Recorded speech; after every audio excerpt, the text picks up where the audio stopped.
പൗരസ്ത്യകർത്തായ സുറിയാനി സഭയുടെ Mar Ephraim Sunday school സ്ഥാപകനായിട്ടുള്ള Kuruvila അച്ഛൻ അഥവാ പടവുപുരയ്ക്കൽ തോമ ആർക്കിഡിയാക്കോൻ മാർ തോമസ് ലീഹായാൽ സ്ഥാപിക്കപ്പെട്ട 7 പള്ളികളിൽ ഒന്നായ നിരണം പള്ളിയുടെ ഇടവകയിൽ പട്ടമുക്കിൽ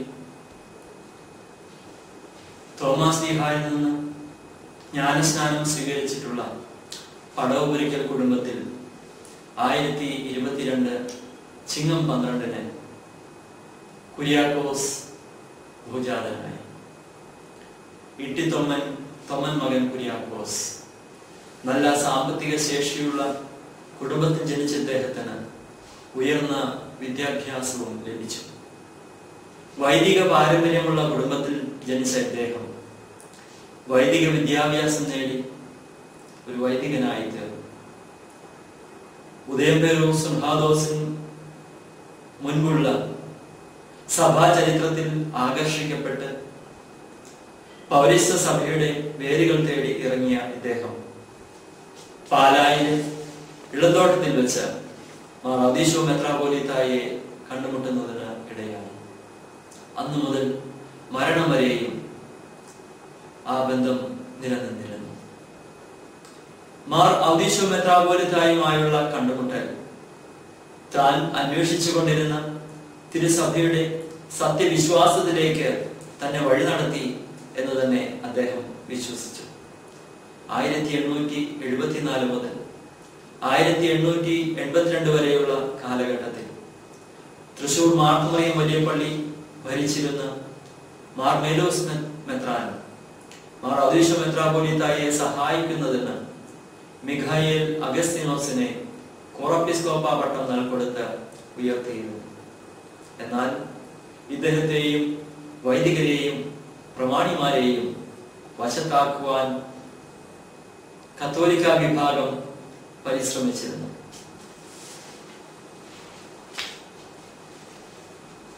ആ ശ്രമം പരാജയപ്പെടുത്തുന്നതിന് അല്ലെങ്കിൽ പൗരസ്ത്യ സഭയെ ശരിയായിട്ടുള്ള വിശ്വാസത്തിൽ പിടിച്ചു നിർത്തുന്നതിന് മാർ ഔദീശോ മെത്രാപ്പോലീത്ത നിയോഗിച്ചയച്ചത് കുര്യാക്കോസ് എന്ന വൈദികനെയായിരുന്നു. കുരുളച്ചൻ എന്ന ഓമനപ്പേരിൽ അറിയപ്പെട്ടിരുന്ന അദ്ദേഹം മാർ ഔദീശോ മെത്രാപ്പോലീത്തായുടെ വിശ്വസ്തനായി തൃശൂർ സഭയെ നയിക്കുന്നതിൽ അതിനിപുണനായിരുന്നു. വാഗ്മിയും വിശ്വസ്തനും സേവന തൽപരനുമായിരുന്ന അദ്ദേഹം മികച്ച ഭരണകർത്താവും സംഘാടകനും നിസ്വാർത്ഥ സേവനം അനുഷ്ഠിച്ച വ്യക്തിയുമായിരുന്നു. മാർ ഔദീശോ മെത്രാപ്പോലീത്ത കുരുവിള അച്ഛനെ ആദ്യം കോറപ്പിസ്കോപ്പ ആയും അതിനുശേഷം 1892 തോമ എന്ന പേരിൽ ആർക്കിഡിയാക്കോനുമായി പട്ടം നൽകുകയുണ്ടായി.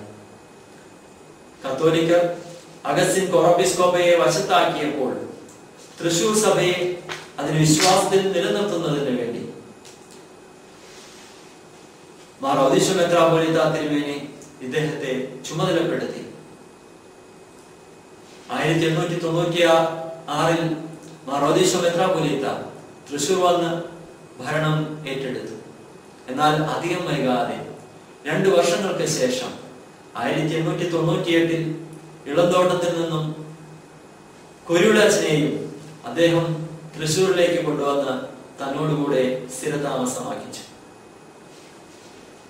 വിശ്വാസ സത്യങ്ങൾ കുഞ്ഞുങ്ങളിലേക്ക് പകർന്നു കൊടുത്ത് അവരെ സഭയുടെ വിശ്വാസങ്ങളും ആചാരങ്ങളും പഠിപ്പിക്കുന്നതിന് 1905 5 വിദ്യാർത്ഥികളുമായി ആരംഭിച്ച gospel children's shining Sunday school എന്ന പേരിൽ ആരംഭിച്ച സൺഡേ സ്കൂൾ പിന്നീട് ബദനി സൺഡേ സ്കൂളായും ഇന്ന് മാർ എഫ്രൈം സൺഡേ സ്കൂൾ എന്ന പേരിലും നിലനിൽക്കുന്നു. 5 വിദ്യാർത്ഥികളിൽ ആരംഭിച്ച സൺഡേ സ്കൂൾ പ്രസ്ഥാനം ഇന്ന് 2500ഓളം വിദ്യാർത്ഥികളും 300ഓളം അധ്യാപകരുമുള്ള വലിയ വിശ്വാസ പ്രസ്ഥാനമായി വളർന്നുകൊണ്ടിരിക്കുന്നു. 1900 മാർ ഔദീശോ മെത്രാപ്പോലീത്ത തിരുമേനി കാലം ചെയ്തപ്പോൾ സഭയെയും വിശ്വാസികളെയും ധീരമായി നടത്തിക്കൊണ്ട് അതേ ഇന്ത്യൻ സഭയ്ക്ക് ഒരു മെത്രാപൊലീത്തയെ ലഭിക്കുന്നതിന് വേണ്ടി ആത്മായ നേതൃത്വത്തോടുകൂടെ ഒത്തൊരുമിച്ച് പ്രവർത്തിക്കുന്നതിന് അദ്ദേഹത്തിന് കഴിഞ്ഞു. അദ്ദേഹത്തിന്റെ ധീരമായിട്ടുള്ള പ്രവർത്തന ഫലമായി 1908 അഭിമന്യ മാർ അഭിമലേഖ് തിമോത്തിയോസ് മെത്രാപൊലീത്ത തിരുമേനി ഇന്ത്യയിലേക്ക് വരുന്നതിന് ഇടയായിട്ട് തീർന്നു. അതേ തന്നെ ഏൽപ്പിച്ചിരുന്ന ആ ദൗത്യം വിശ്വസ്തമായിട്ട് കരങ്ങളിലേക്ക് ഭരമേൽപ്പിച്ചു എന്ന പരിപൂർണ ബോധ്യത്തോടുകൂടെ 1908 മാർ തിമോത്തിയോസ് തിരുമേനിക്ക് ഭരണമേൽപ്പിച്ചു കൊടുത്ത അച്ഛൻ തന്റെ വാർദ്ധക്യത്തിൽ ദൈവകരങ്ങളിലേക്ക് പരിപൂർണമായിട്ട് സമർപ്പിച്ചുകൊണ്ട് 1 വർഷത്തിനുള്ളിൽ കാലയവനികൾക്കുള്ളിൽ മറയപ്പെടുകയുണ്ടായി. എങ്കിലും അദ്ദേഹം സഭയ്ക്ക് കാണിച്ചു തന്നതായിട്ടുള്ള ധീരമായിട്ടുള്ള നേതൃത്വം, വിഗ്രഹാരാധനയ്ക്കെതിരായിട്ട് പടപൊരുതിയ അതേ ജനങ്ങളെ സത്യവിശ്വാസത്തിൽ നിലനിർത്തുന്നതിനും അതിൽ കൂടെ ചരിക്കുന്നതിനും ദൈവികതയിലേക്ക് നടക്കുന്നതിനും നയിക്കുന്നതിനും ആ കാണിച്ച വലിയ ത്യാഗം, അതെ താൻ വിശുദ്ധ കുർബാന അർപ്പിക്കുന്നതിന് ഉപയോഗിച്ചിരുന്ന തെക്കേ പള്ളി എന്നറിയപ്പെടുന്ന സെമിത്തേരി പള്ളിയോടനുബന്ധിച്ചുള്ള ചാപ്പൽ ഇന്ന് പിതാക്കന്മാർ അടക്കം ചെയ്യുന്ന പള്ളിയാണ്. എങ്കിലും കുരുവിളച്ചൻ വിശുദ്ധ കുർബാന അർപ്പിച്ചിരുന്ന ആ പള്ളി എന്ന ബഹുമാനാർത്ഥം ഇന്നും കുരുവിളച്ചന്റെ പള്ളി എന്ന പേരിലാണ് അത് അറിയപ്പെടുന്നത്.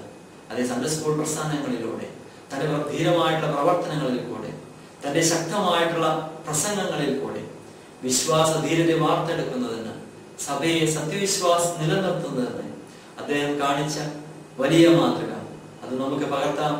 അദ്ദേഹത്തിന്റെ പാതയിൽ കൂടെ സഭയെ നമുക്കും നയിക്കാം. ആയതിനായിട്ട് ദൈവത്തിന്റെ പരിശുദ്ധാത്മാവ് നമ്മെ ഓരോരുത്തരെയും ശക്തിപ്പെടുത്തുകയും വഴി നടത്തുകയും ചെയ്യുമാറാകട്ടെ.